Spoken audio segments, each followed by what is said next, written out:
Hello friends, soil academy में आपका स्वागत है। दोस्तों, पिछली वीडियो में हम लोगों ने डीएलएड फोर्थ सेमेस्टर के फर्स्ट पेपर को देखा था, यानी उसके एमसीक्यू क्वेश्चनों को देखा था दोस्तों। तो वो पार्ट 1 था और दोस्तों आज हम लोग उसके आगे के क्वेश्चनों की बात करेंगे, यानी पार्ट 2 स्टार्ट करेंगे। तो दोस्तों यहाँ पर हम देखते हैं आज का क्वेश्चन। तो यहाँ पर 96 पर हम लोग पहुँच गए हैं। तो कृषि ग्रह पृथ्वी के पहले वर्ण में कौन सा स्वर मात्रा के रूप में लगा हुआ है। ठीक, तो यहाँ पे आ की मात्रा लगी है, ऋण की मात्रा लगी है, त्रा लगा है या ज्ञा लगा है। ठीक, तो यहाँ पर इसका राइट आंसर हो जाएगा, इसमें ऋण की मात्रा लगी हुई है। ठीक, उसके बाद अगला क्वेश्चन यहाँ पर आता है 97, आत्म उपसर्ग लगाने से बनेगा। तो क्या बनेगा दोस्तों, ये देखिए, ए ऑप्शन आत्मसम्मान बनेगा, या बी ऑप्शन आत्म साक्षात्कार बनेगा, सी ऑप्शन आ और बा दोनों बनेंगे, या डी ऑप्शन इनमें से कोई नहीं। तो दोस्तों इसका राइट आंसर हो जाएगा सा ऑप्शन, यानी आत्म उपसर्ग लगाने से आत्मसम्मान भी बनेगा और आत्म साक्षात्कार भी बन जाएगा। उसके बाद दोस्तों 98 नंबर क्वेश्चन पर हम पहुंचते हैं। देखते हैं, भी है, निपात है, क्रिया है, आ और बा दोनों है, या विशेषण है। तो इसका दोस्तों राइट आंसर हो जाएगा ये निपात है। उसके बाद अगला क्वेश्चन, विद्यालय में संधि है। तो विद्यालय में दोस्तों कौन सी संधि है, आ दीर्घ स्वर संधि, बा गुण स्वर संधि, या सा वृद्धि स्वर संधि, या इनमें से कोई नहीं। तो दोस्तों इसका राइट आंसर हो जाएगा ए ऑप्शन दीर्घ स्वर संधि। अगला क्वेश्चन दोस्तों यहाँ से, पठन किस धातु से संबंधित है।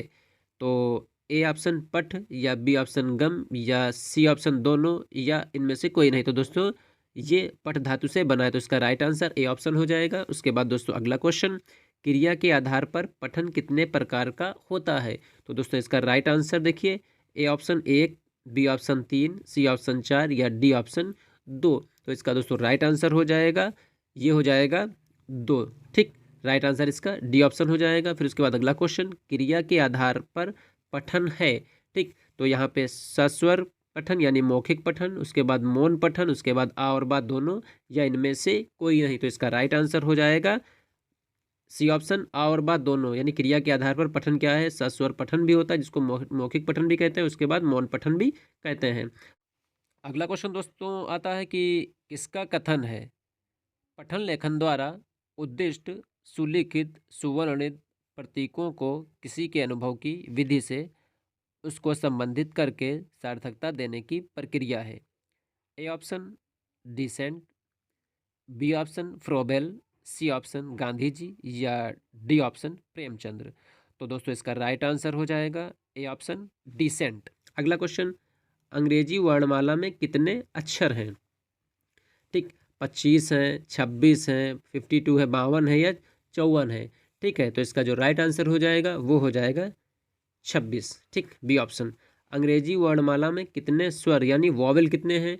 तो वॉवेल दोस्तों कितने हैं, A option 5, B option 6, C option 7, या डी ऑप्शन 8। तो इसका राइट आंसर हो जाएगा दोस्तों, वॉवेल इंग्लिश में कौन कौन कितने होते हैं। तो इंग्लिश में वॉवेल होते हैं आपके 5। ए ऑप्शन इसका राइट हो जाएगा, ए ई आई ओ यू, ये वॉवेल इसके होते हैं। ठीक है, अंग्रेजी वर्णमाला में कितने व्यंजन कॉन्सोनेंट कितने हैं। ठीक है, तो 26 से जब हम 5 निकाल देंगे तो कितने बनेंगे, 21 बचेंगे।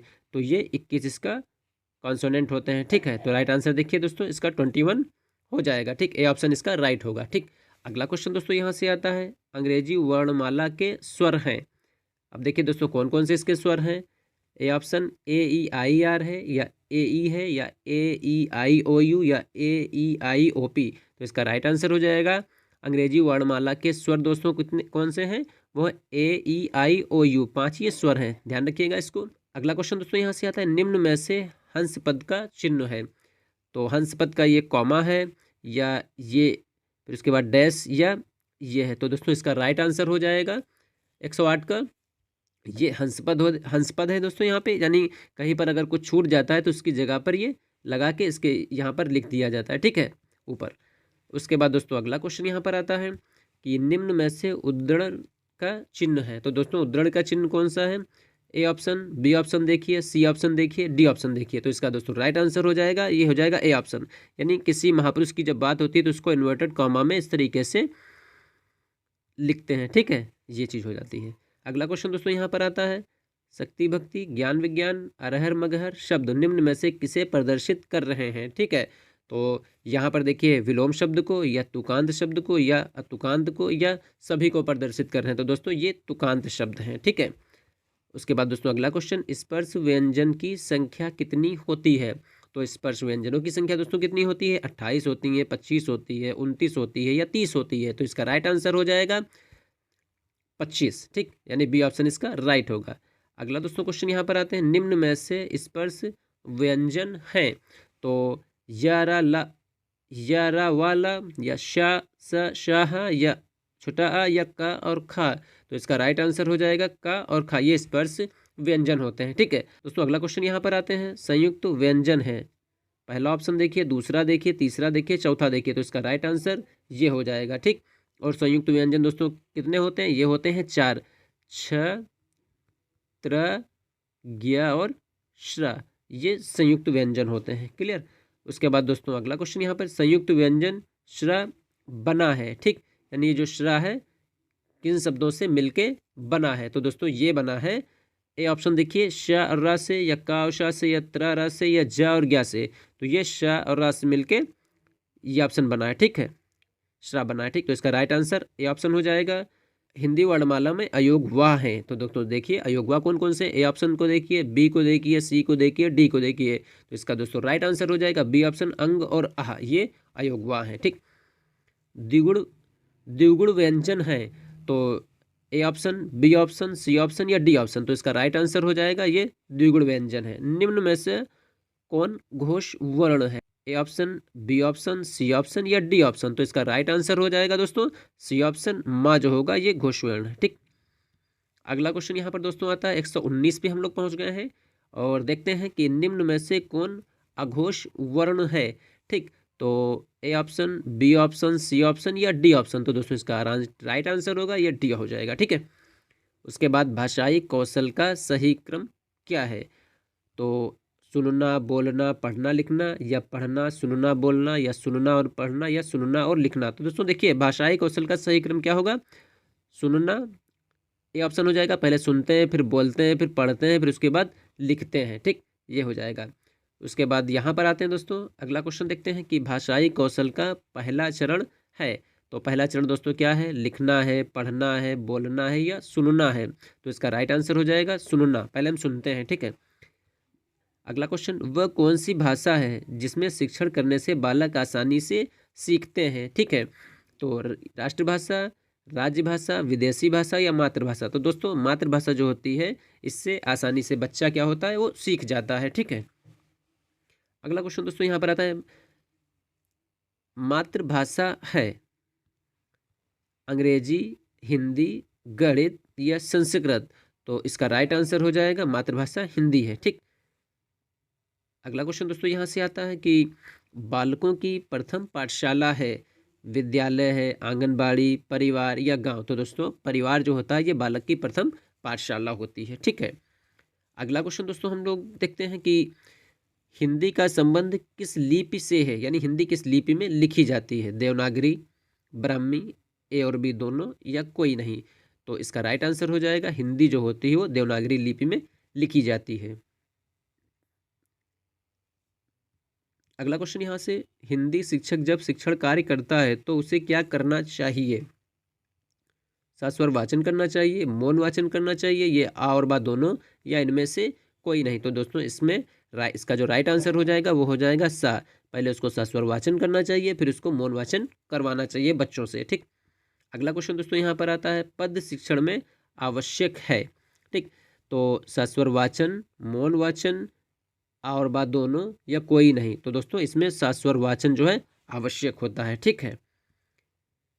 प्राथमिक स्तर के बालकों के लिए शिक्षण के लिए आवश्यक है। तो दोस्तों प्राथमिक स्तर के जो बालक होते हैं उनकी शिक्षण के लिए क्या चीज़ ज़रूरी होती है? ए सस्वर वाचन, मौन वाचन या आ और बा या गंभीर वाचन। तो इसका राइट आंसर हो जाएगा सस्वर वाचन, ठीक है। मौन वाचन प्राथमिक स्तर के बालकों के लिए ज़रूरी नहीं है, ठीक। अगला क्वेश्चन दोस्तों यहाँ पर आते हैं कि पूर्व माध्यमिक कक्षाओं हेतु हिंदी शिक्षण करनी चाहिए। तो सस्वर वाचन द्वारा, मौन वाचन द्वारा या सामूहिक वाचन द्वारा या कोई नहीं। तो इसका राइट आंसर हो जाएगा मौन वाचन के द्वारा, ठीक है। अगला क्वेश्चन दोस्तों यहाँ पर आता है, गद्य पाठों का शिक्षण मुख्य रूप से किस वाचन द्वारा होना चाहिए? शास्वर वाचन के द्वारा, मौन वाचन के द्वारा, सामूहिक वाचन के द्वारा या कोई नहीं? तो दोस्तों इसका राइट आंसर हो जाएगा, वो हो जाएगा मौन वाचन। ठीक। अगला क्वेश्चन दोस्तों यहाँ पर आता है, मौखिक अभिव्यक्ति में कौन सी विधि उचित नहीं है? ठीक है, कविता पाठ, शास्वर वाचन, समवेत वाचन या मौन वाचन। तो मौखिक अभिव्यक्ति में कौन सी विधि उचित नहीं है? तो इसका दोस्तों राइट आंसर हो जाएगा डी ऑप्शन, मौन वाचन ये उचित नहीं है। ठीक। अगला क्वेश्चन, मौखिक आत्म प्रकाशन का आधार नहीं है। ठीक है, तो इसका ए ऑप्शन कहानी, बी ऑप्शन कथोपकथन, सी ऑप्शन मौन वाचन या डी ऑप्शन चित्रमाला। तो दोस्तों इसका जो राइट आंसर हो जाएगा वो हो जाएगा मौन वाचन। उसके बाद अगला क्वेश्चन, हिंदी किस लिपि से संबंधित है? ठीक, देवनागरी से, रोमन से, दोनों से या कोई नहीं? तो दोस्तों हिंदी देवनागरी लिपि से संबंधित है। उसके बाद दोस्तों अगला क्वेश्चन आता है कि वर्णों के समूह को कहते हैं। तो दोस्तों वर्णों को समूह को क्या कहते हैं? वर्णमाला कहते हैं, संधि कहते हैं, दोनों कहते हैं या कोई नहीं? तो दोस्तों वर्णों का समूह जो होता है वो वर्णमाला कहलाता है। ठीक। अगला क्वेश्चन, हिंदी वर्णमाला में मूल रूप से कितने वर्ण हैं? ठीक, 43 यानी 43, 52, 56 या 62? तो इसका राइट आंसर दोस्तों हो जाएगा इसके 52 वर्ण हैं। ठीक। स्पर्श व्यंजन नहीं है, यानी इसमें कौन सा स्पर्श व्यंजन नहीं है आपको वो देखना है। ए ऑप्शन पा, बी ऑप्शन का, सी ऑप्शन च या डी ऑप्शन या? तो दोस्तों इसका जो राइट आंसर हो जाएगा वो हो जाएगा या। पा वर्ग का उच्चारण स्थान है कंठ, मूर्धा, तालु, ओष्ठ। तो दोस्तों पा वर्ग का जो उच्चारण होता है वो ओष्ठ से होता है। तो बाद अगला क्वेश्चन दोस्तों, आ वर्ण किन दो वर्णों के मेल से बना है? ठीक, तो ग य से या बी ऑप्शन ग य से या ज य से या ज य से? ठीक है, तो ये बना है आपका ज, सी ऑप्शन ज और य से बना है। ठीक, छोटा। ठीक। उसके बाद दोस्तों अगला क्वेश्चन, अंग आह वर्ण कहलाते हैं। ठीक है, तो ये केवल स्वर कहलाते हैं, केवल व्यंजन कहलाते हैं, उच्छिप्त कहलाते हैं या अयोग वाह कहलाते हैं? तो दोस्तों ये अंग और आह ये अयोग वाह कहलाते हैं। ठीक। अगला क्वेश्चन दोस्तों यहाँ से आता है कि साइलेंट, मूक यानी मौन वर्णों का प्रयोग होता है। ठीक है, अंग्रेजी भाषा में, हिंदी भाषा में, संस्कृत भाषा में या उपयुक्त सभी भाषाओं में? तो दोस्तों साइलेंट जो होता है वो अंग्रेजी भाषा में इन वर्णों का प्रयोग किया जाता है। ठीक है। अगला क्वेश्चन दोस्तों यहाँ पर आता है, महाप्राण वर्ण होते हैं। तो ए ऑप्शन का गा या बी ऑप्शन चा जा या सी ऑप्शन खा गा या डी ऑप्शन पा और बा? तो इसका राइट आंसर दोस्तों हो जाएगा सी ऑप्शन। अगला क्वेश्चन दोस्तों यहाँ से आता है, संज्ञा शब्द होते हैं तो विकारी होते हैं या अविकारी होते हैं, यौगिक होते हैं या योगरूढ़ होते हैं? तो दोस्तों ये विकारी शब्द होते हैं। अगला क्वेश्चन दोस्तों, सर्वनाम के भेद हैं, यानी सर्वनाम के कितने भेद हैं? 5 भेद हैं, 6 भेद हैं, 7 भेद हैं या 8 भेद हैं? तो दोस्तों इसका जो राइट आंसर हो जाएगा वो हो जाएगा बी ऑप्शन, 6 भेद उसके होते हैं। अगला क्वेश्चन दोस्तों यहाँ पर आता है, वाच्य कितने प्रकार के होते हैं? 3 प्रकार के, 4 प्रकार के, 5 प्रकार के या 6 प्रकार के? तो दोस्तों इसका राइट आंसर हो जाएगा वाच्य 3 प्रकार के होते हैं। अगला क्वेश्चन, निम्नलिखित में से कौन उद्धरण विराम चिन्ह है? ठीक, ए ऑप्शन देखिए, बी को देखिए, सी को देखिए और दोस्तों डी को देखिए। तो इसका दोस्तों राइट आंसर हो जाएगा सी ऑप्शन, ये उद्धरण चिन्ह होते हैं। अगला क्वेश्चन दोस्तों, संबोध निर्माण का चरण है। नंबर ए ऑप्शन देखिए दोस्तों, मिलान करना, बी ऑप्शन तुलना करना, सी ऑप्शन आ और बाद दोनों या डी ऑप्शन इनमें से कोई नहीं? तो दोस्तों इसका राइट आंसर हो जाएगा वो हो जाएगा ए और बी, यानी मिलान करना और तुलना करना। ठीक।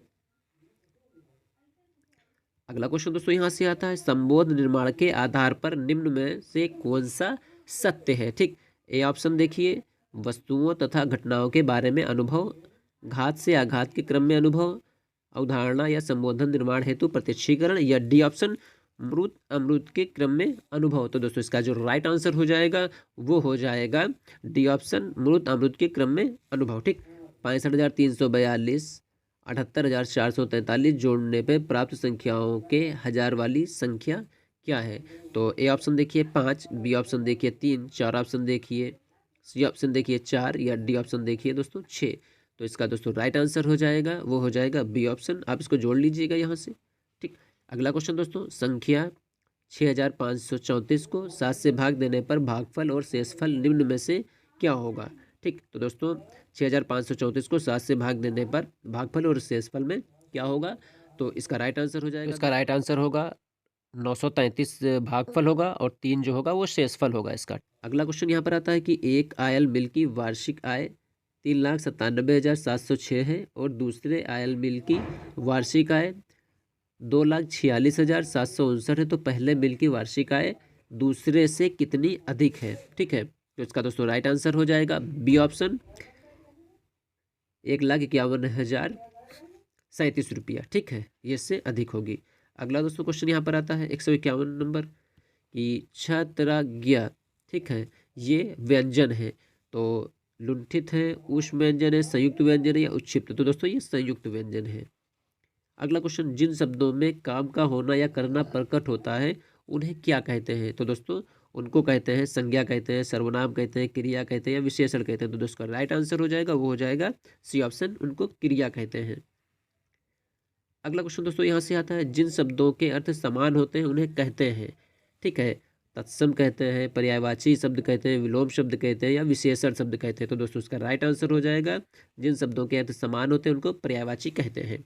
अगला क्वेश्चन, मुख आकृति के आधार पर स्वरों का वर्गीकरण, ठीक है, ए ऑप्शन उग्र स्वर, अर्घ स्वर, बी ऑप्शन पश्च स्वर, सी ऑप्शन संवृत स्वर या ये सभी? ठीक है, इसका दोस्तों राइट आंसर हो जाएगा ये सभी होते हैं। अगला क्वेश्चन दोस्तों यहाँ से आता है, वे संख्याएं जो 2 से पूर्ण रूप से विभाजित नहीं होती उन्हें कहते हैं विषम संख्या, भाज्य संख्या, सम संख्या या अपरिमेय संख्या? तो दोस्तों वे संख्याएं होती हैं विषम संख्या। ठीक है, 156 नंबर दोस्तों क्वेश्चन पर हम पहुंचते हैं कि अपरिमेय संख्या को किस रूप में व्यक्त किया जा सकता है? ठीक है, तो दोस्तों इसको हमेशा P/Q के रूप में व्यक्त किया जा सकता है। ठीक, अगला क्वेश्चन दोस्तों यहाँ से आता है, शून्य की खोज हुई थी यूनान में, ब्रिटेन में, बेबीलोनिया में या भारत में? तो दोस्तों इसका राइट आंसर हो जाएगा भारत।